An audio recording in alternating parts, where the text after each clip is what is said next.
Assalamualaikum warahmatullahi wabarakatuh. Alhamdulillah, alhamdulillah, alhamdulillah falikil haqqi wan nawa wa falikil abdi wa ma nawa al-muttali' ala batil qadir wa ma hawa wa bi masyiatihi rasyada man rasyad wa ghawa man ghawa wa bi iradatihi fasada man fasad wastawa wa sarafa man syaa ila al-huda wa man syaa ila al-hawa wa asyhadu an la ilaha illallah wahdahu la syarika lah wa asyhadu anna sayyidina Muhammadan abduhu wa rasuluh. Allahumma shalli wa sallim ala sayyidina Muhammadin miftahi bab rahmatillah adada ma fi ilmillah salatan wa salaman daimain bidawam mulkillah wa ala alihi wa sahbihi wa mawala amma ba'du. Para hadirin yang dimuliakan oleh Allah Subhanahu wa taala, yang kami muliakan Ketua IAS Surakarta, Ustadz Rosi, dan seluruh pengurus yang tidak bisa kami sebut namanya masing-masing, tapi insya Allah sangat kami hormati para asatidz alumni Pondok Pesantren Sidogiri dan juga bapak-bapak yang dimuliakan oleh Allah Subhanahu wa taala. Pertama-tama mari kita panjatkan puja dan puji syukur kita kepada Allah Subhanahu wa taala, di mana Allah telah memberikan nikmat kepada kita sehingga kita bisa berkumpul di tempat ini dalam keadaan sehat walafiat, dalam keadaan yang insyaallah diridhoi oleh Allah Subhanahu wa taala.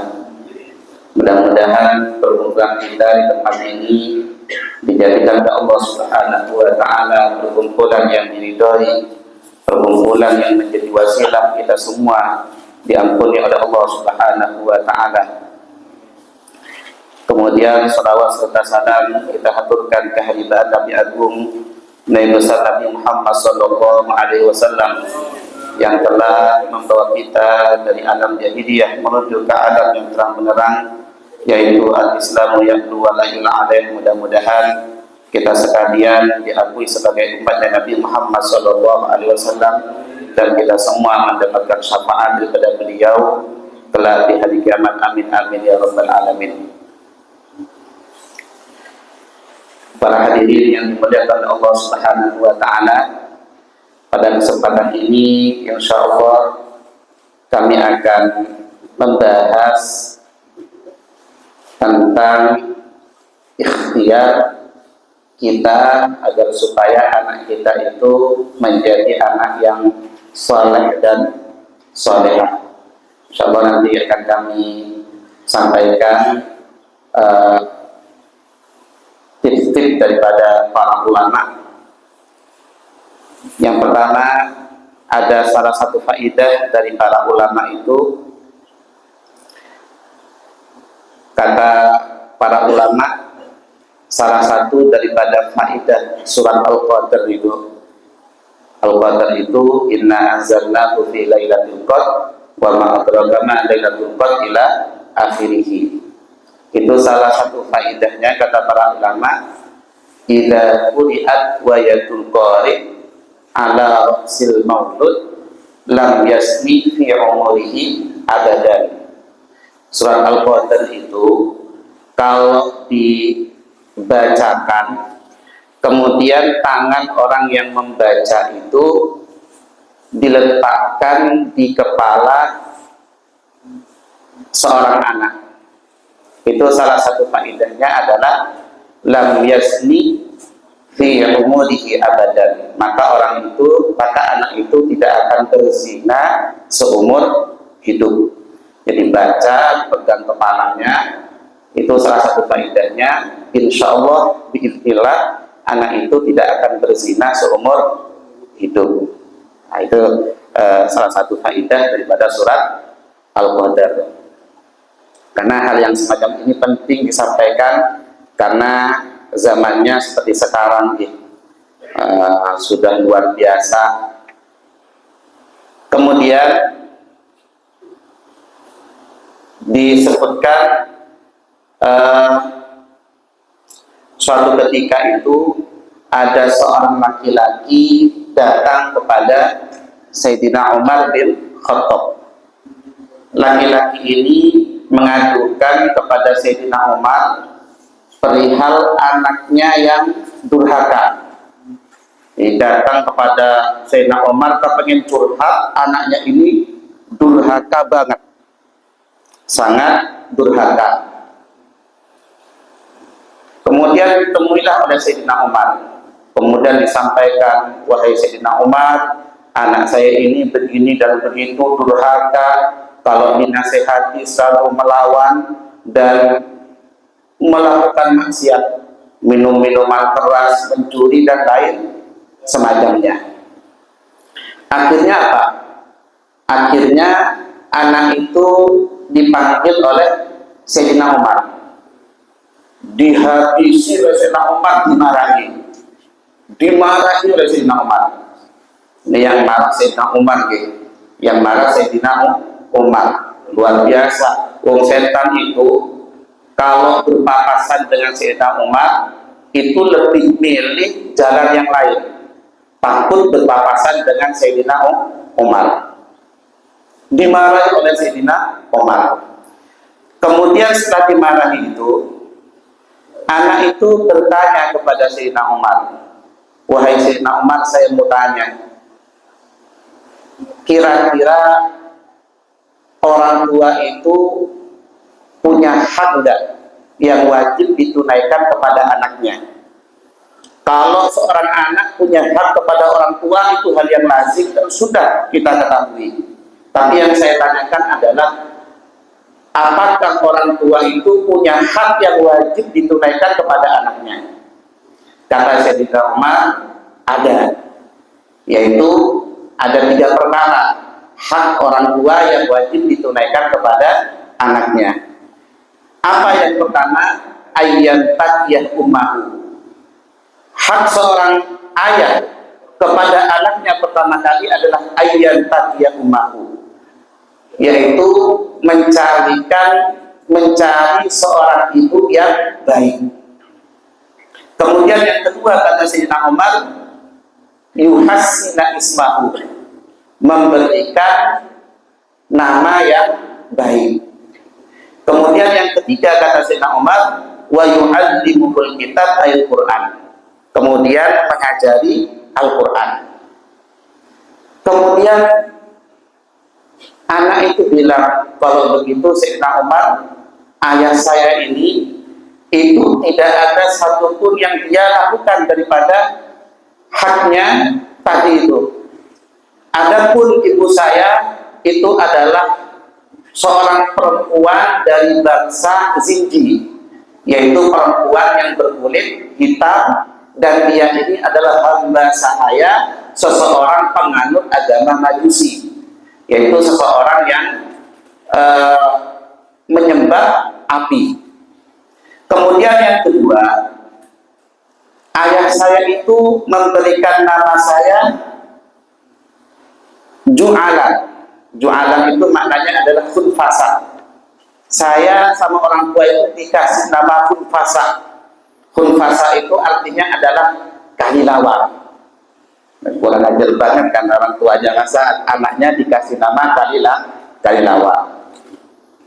Kemudian yang ketiga, Sayyidina Umar, bapak saya ini itu tidak pernah mengajari saya satu huruf pun Al-Quran kepada saya. Akhirnya Sayyidina Umar menoleh kepada si bapak ini, kemudian mengatakan, jika tashkuru hukum ibadi waqad aqabtahu qabla ayyuka. Kau datang kepadaku mengaku tentang perihal anakmu yang durhaka, padahal kau terlebih dahulu durhaka kepada anakmu sebelum anakmu durhaka kepada kamu. Kemudian wa asabta ilaihi qabla ayyusi'a ilaihi, dan kau telah berperilaku buruk kepada anakmu sebelum anakmu itu berperilaku buruk kepadamu. Jadi dilihat daripada asar ini bahwasanya salah satu ikhtiar, dan itu juga merupakan salah satu kewajiban orang tua kepada anaknya adalah satu, memberikan nama yang baik. Memberikan nama yang baik. Nama yang baik itu dikatakan oleh para ulama adalah yang paling top itu adalah lafaz Abdul yang digandeng dengan salah satu Asmaul Husna.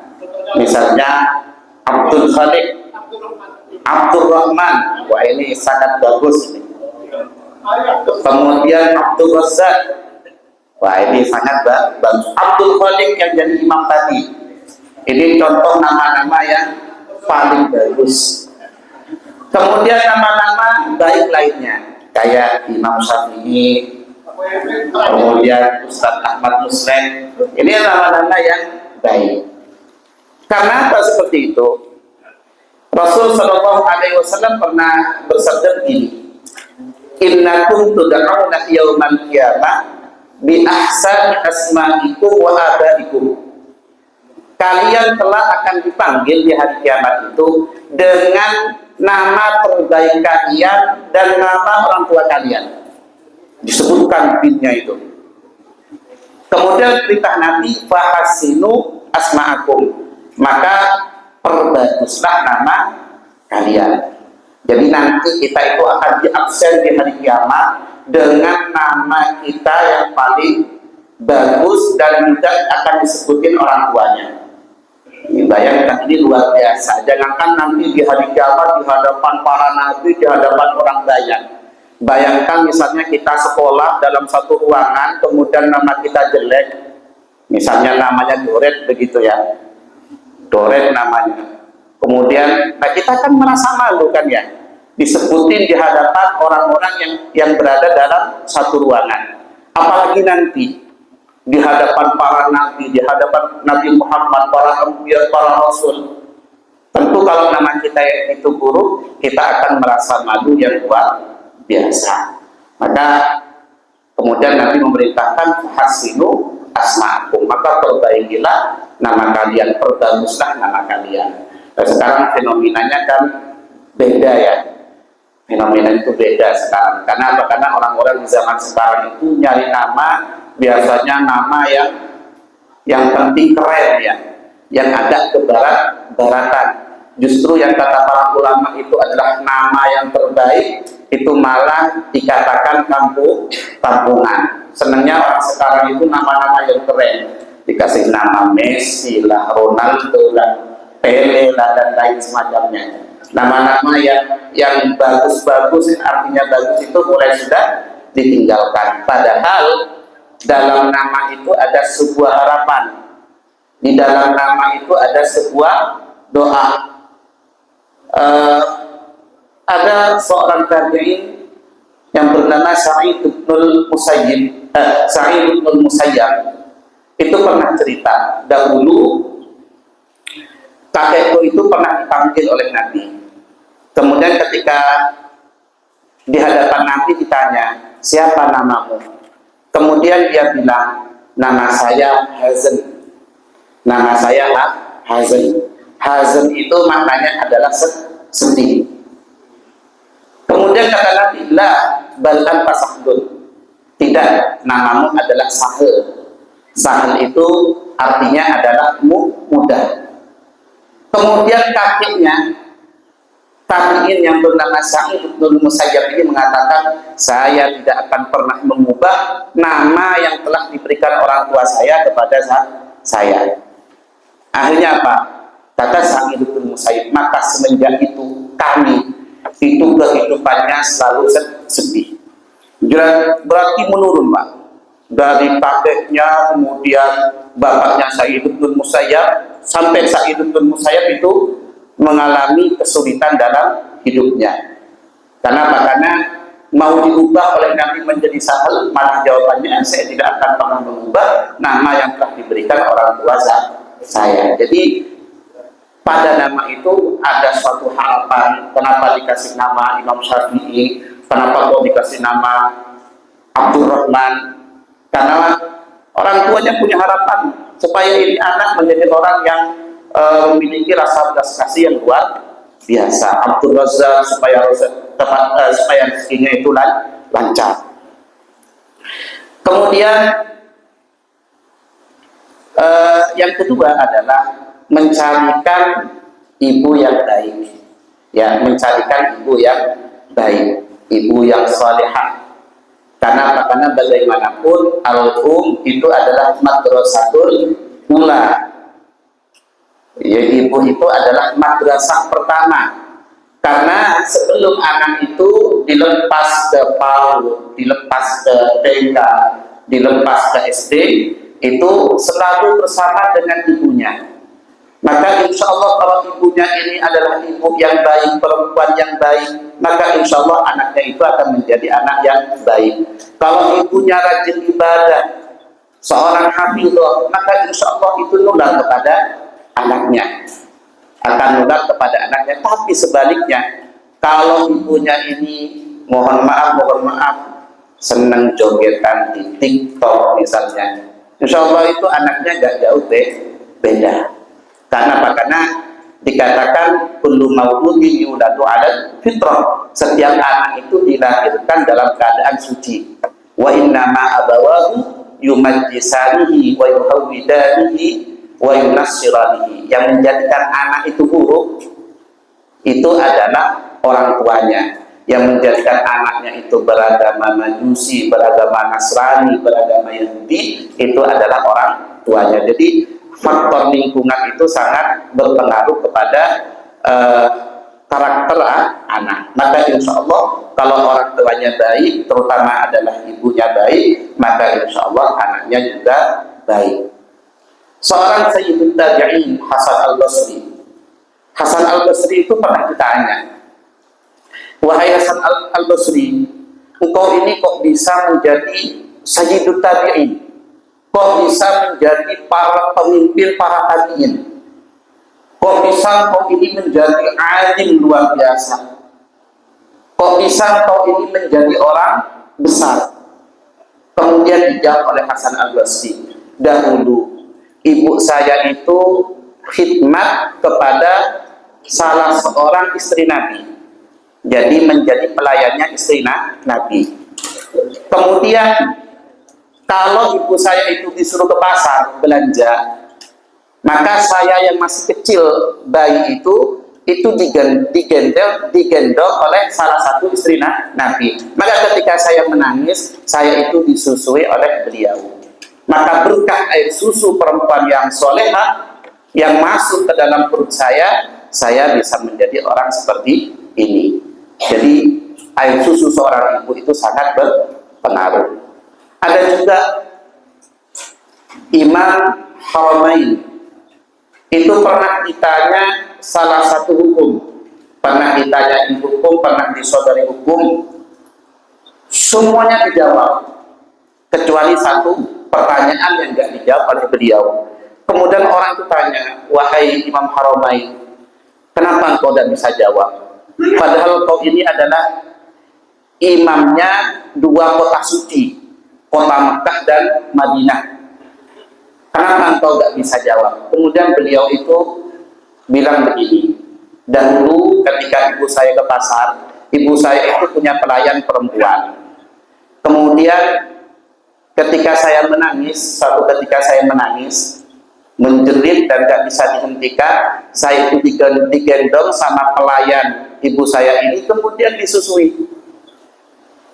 Nah, seketika itu ibunya itu datang dari pasar, melihat Imam Haramain kecil itu disusui, langsung direbut oleh ibunya itu. Kemudian ibunya itu berusaha untuk mengeluarkan susu yang ada di perutnya Imam Haramain kecil, sampai dikatakan jarinya itu dimasukkan ke kerongkongannya, sampai beliau itu dipegang kakinya gitu ya, dibalik begini, supaya apa? Supaya susunya itu keluar. Kata beliau, mungkin saya tidak bisa jawab, hati saya dihijab oleh Allah Subhanahu wa ta'ala, ditutup oleh Allah, pemahaman saya ditutup oleh Allah, sehingga saya tidak bisa menjawab pertanyaan kamu yang satu ini. Barangkali masih ada sisa air susu pelayan ibu saya itu yang masih tersisa di perut saya.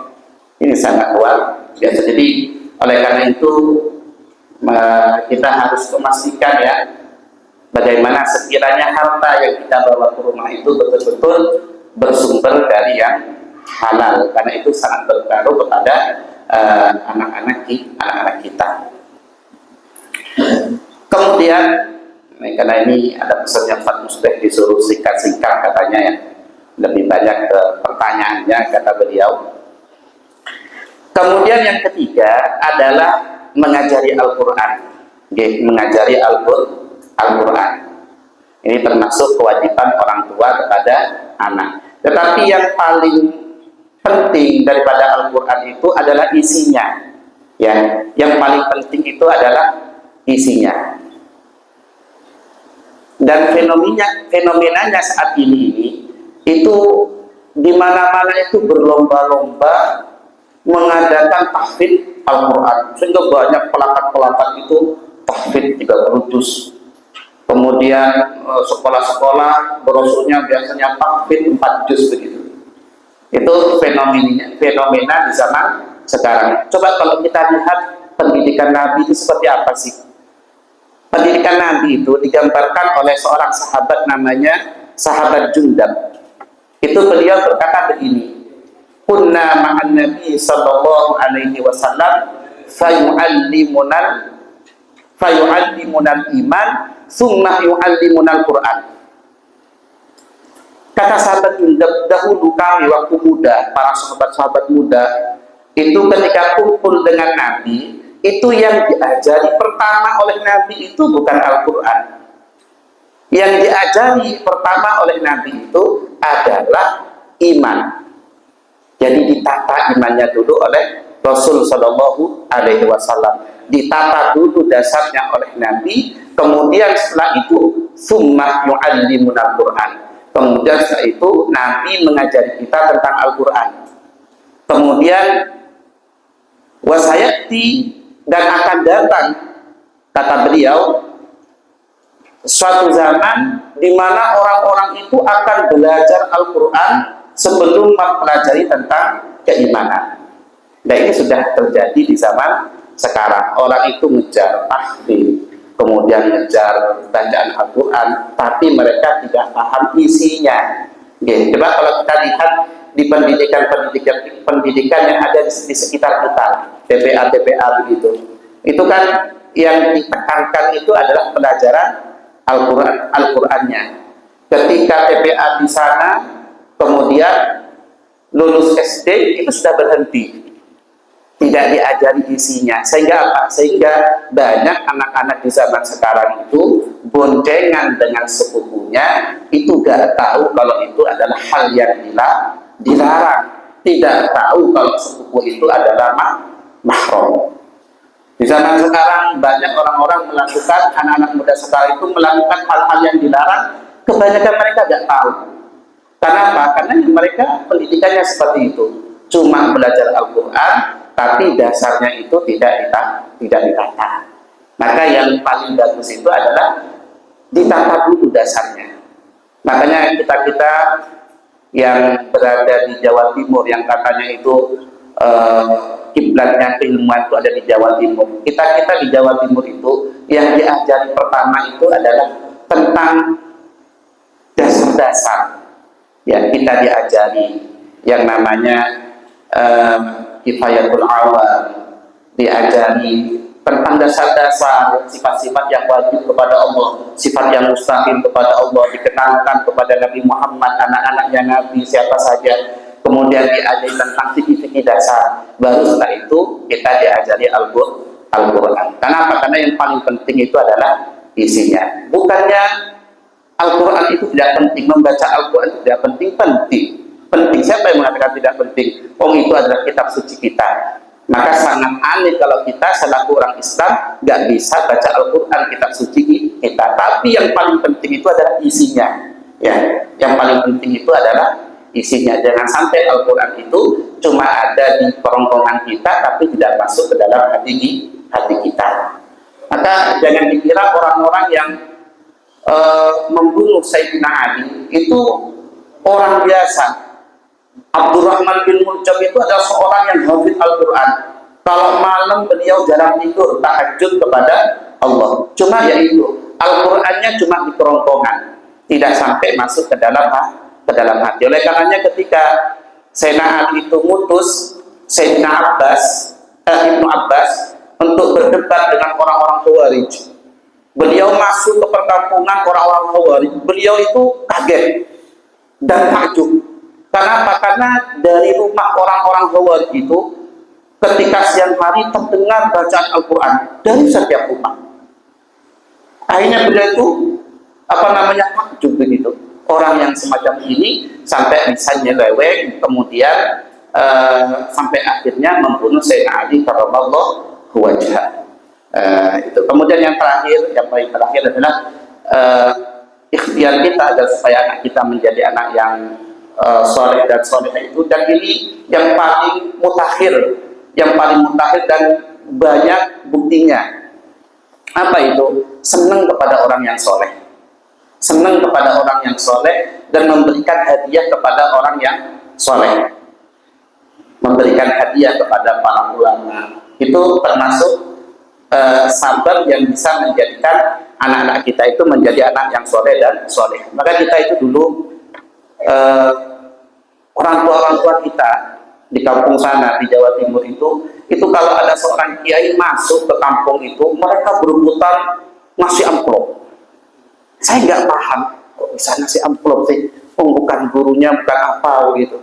Ternyata ketika sudah dewasa, sudah mengenyam pendidikan, mulai ngerti, oh maksudnya orang tua itu menyalami para kiai, itu tujuannya adalah mereka punya harapan besar supaya anak-anaknya ini menjadi anak yang soleh dan solehah. Karena kata para ulama, orang yang senang memberikan hadiah kepada para ulama, kepada orang yang soleh, jaminannya apa? Kalau anaknya tidak alim, maka fahafiduhu, maka anak cucunya akan menjadi orang alim.